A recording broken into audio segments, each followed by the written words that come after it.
Hello friends. Friends, आज आपके लिए हम एक ऐसा बहुत महत्वपूर्ण केस के बारे में डिस्कस करने के लिए आए हैं।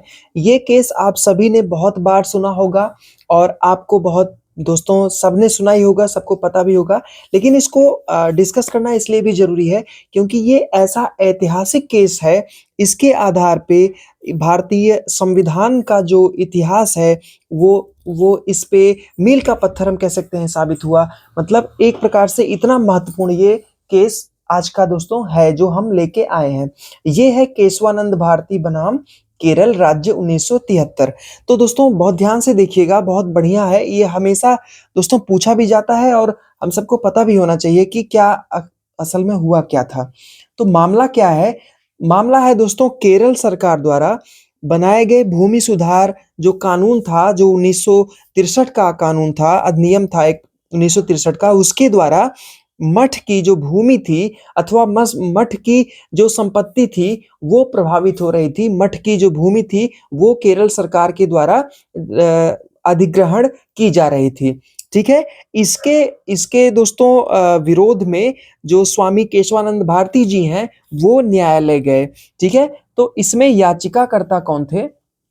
इसमें दोस्तों याचिकाकर्ता स्वामी केशवानंद भारती जी केरल के हैं ये, और प्रतिवादी केरल राज्य था। ठीक है। अब दोस्तों भूमिका हम देख लेते हैं, उसके बाद हम यहाँ पे आगे बात करेंगे। ये एक ऐसा केस था जो कि आगे भविष्य में भारतीय संविधान के मील के पत्थर के रूप में अपना ऐतिहासिक निर्णय और अपना ऐतिहासिक छाप छोड़ने वाला था। भूमिका में केशवानंद भारती बनाम केरल राज्य का मामला भारतीय संविधान के इतिहास का मील का पत्थर साबित हुआ, जैसा मैंने आपको अभी बताया। इस निर्णय में सर्वोच्च न्यायालय ने मूल संरचना सिद्धांत बेसिक स्ट्रक्चर डॉक्ट्रिन का प्रतिपादन किया। मूल संरचना सिद्धांत बेसिक स्ट्रक्चर डॉक्ट्रिन का इस केस के द्वारा, इस जो मामला था इसके द्वारा सर्वोच्च न्यायालय ने मूल संरचना सिद्धांत का प्रतिपादन किया। ठीक है। तो आप मामला समझ गए, याचिकाकर्ता कौन थे और मामला क्या था और ये केस कौन सा था? केशवानंद भारती बनाम केरल राज्य का ये केस था।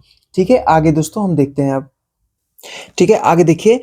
तो याचिकाकर्ता के आपत्ति का क्या आधार था? मतलब याचिकाकर्ता जो स्वामी केशवानंद भारती जी थे, उनको किस बात के लिए आपत्ति थी? तो उन्होंने क्या कहा?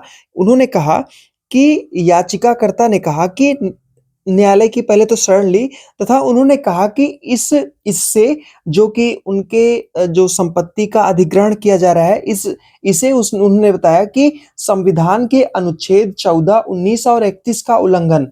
उन्होंने कहा कि जो केरल राज्य ने ये अधिनियम कानून बनाया है, इससे हमारे अनुच्छेद 14, 19 और 31 का उल्लंघन हो रहा है। ठीक है। इसी के लिए वे न्यायालय पहुंचे। अब देखिए विवाद के क्या मुद्दे थे। ठीक है दोस्तों, ध्यान से देखिएगा कि विवाद के क्या-क्या मुद्दे थे। तो विवाद के क्या मुद्दे थे, इसमें क्या है कि क्या संसद को संविधान संशोधन की असीमित शक्तियां प्राप्त हैं? ठीक है। क्या संसद को संविधान संशोधन की असीमित शक्तियां प्राप्त हैं? दूसरा, कि क्या संसद मौलिक अधिकारों को समाप्त अथवा सीमित कर सकती है? इसके बाद आगे है कि क्या संविधान की कोई ऐसी सीमा है जिसे संशोधन द्वारा पार नहीं किया जा सकता है? तो इस प्रकार से विवाद के ये 3 मुद्दे थे कि क्या संसद के पास, संसद को संविधान संशोधन की असीमित शक्तियां हैं? क्या संसद मौलिक अधिकारों को समाप्त या सीमित कर सकती है? या फिर क्या संविधान की ऐसी कोई ऐसी सीमा है जिसे संशोधन द्वारा पार नहीं किया जा सकता? ठीक है। अब जजमेंट क्या आया था दोस्तों, ये हम देखते हैं, ये बहुत ही ज्यादा इंपॉर्टेंट भी है। जजमेंट 13 न्यायाधीशों की अब तक की सबसे बड़ी पीठ, 13 न्यायाधीशों ने 7:6 के बहुमत से, मतलब 7 लोग पक्ष में थे, 6 लोग विपक्ष में थे, अपने इसी 7:6 के बहुमत से अपना ऐतिहासिक निर्णय सुनाया। ठीक है। ठीक है। आगे देखिए सुप्रीम कोर्ट का क्या निर्णय था, ये देखते हैं हम।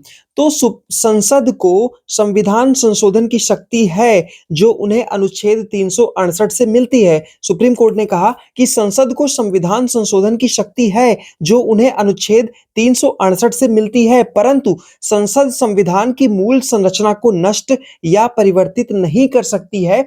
दूसरे शब्दों में उनका मानना था कि प्रस्तावना संविधान का ही अंग है, प्रस्तावना संविधान का ही अंग है तथा संविधान के मूल ढांचे में परिवर्तन किए बिना प्रस्तावना में संशोधन किया जा सकता है। ठीक है, पीठ ने यह कहा, दूसरे शब्दों में अगर हम बताएं तो पीठ ने कहा कि प्रस्तावना संविधान का भाग है, इसमें संशोधन किया जा सकता है लेकिन इसके मूल ढांचे में परिवर्तन नहीं किया जा सकता। ठीक है, आगे देखिए। ठीक है दोस्तों, तो अभी हमने आपको मूल संरचना सिद्धांत, बेसिक स्ट्रक्चर डॉक्ट्रिन के बारे में बताया था, तो थोड़ा सा इसके बारे में भी जल्दी से देख लेते हैं।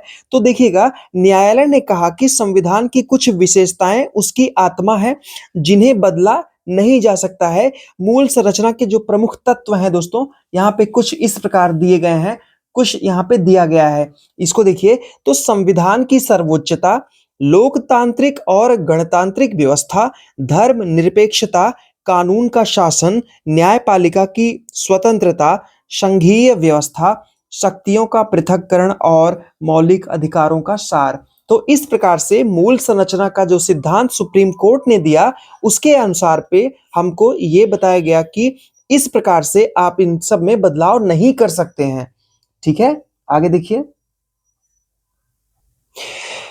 महत्व देखिए, सिग्निफिकेंस, तो संविधान को मनमाने संशोधनों से सुरक्षा। ठीक है, महत्व क्या था? संविधान को मनमाने संशोधनों से सुरक्षा।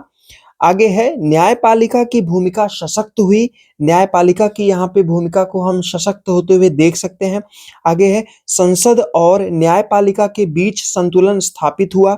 आगे है यह सिद्धांत आज भी लागू है और कई बड़े फैसले, कई और फैसलों का आधार भी ये बना हुआ है।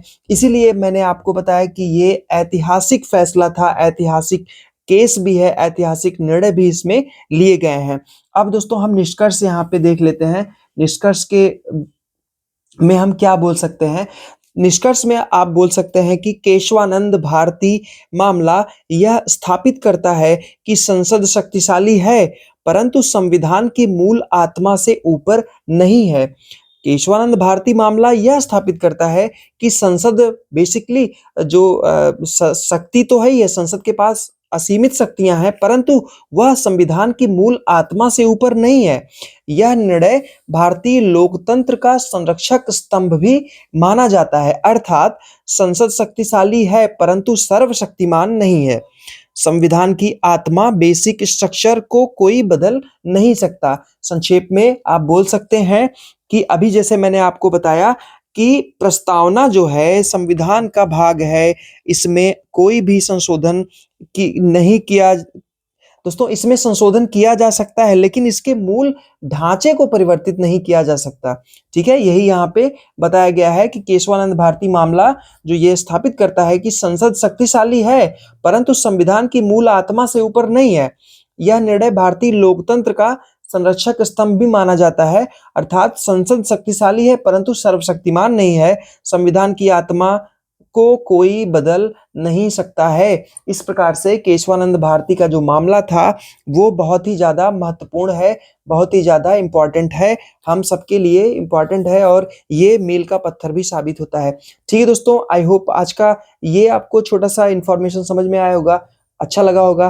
ठीक है दोस्तों, थैंक यू सो मच। अगर अच्छा लगा होगा तो प्लीज इसको लाइक करिएगा, शेयर करिएगा और कमेंट भी करिएगा। Thank you so much.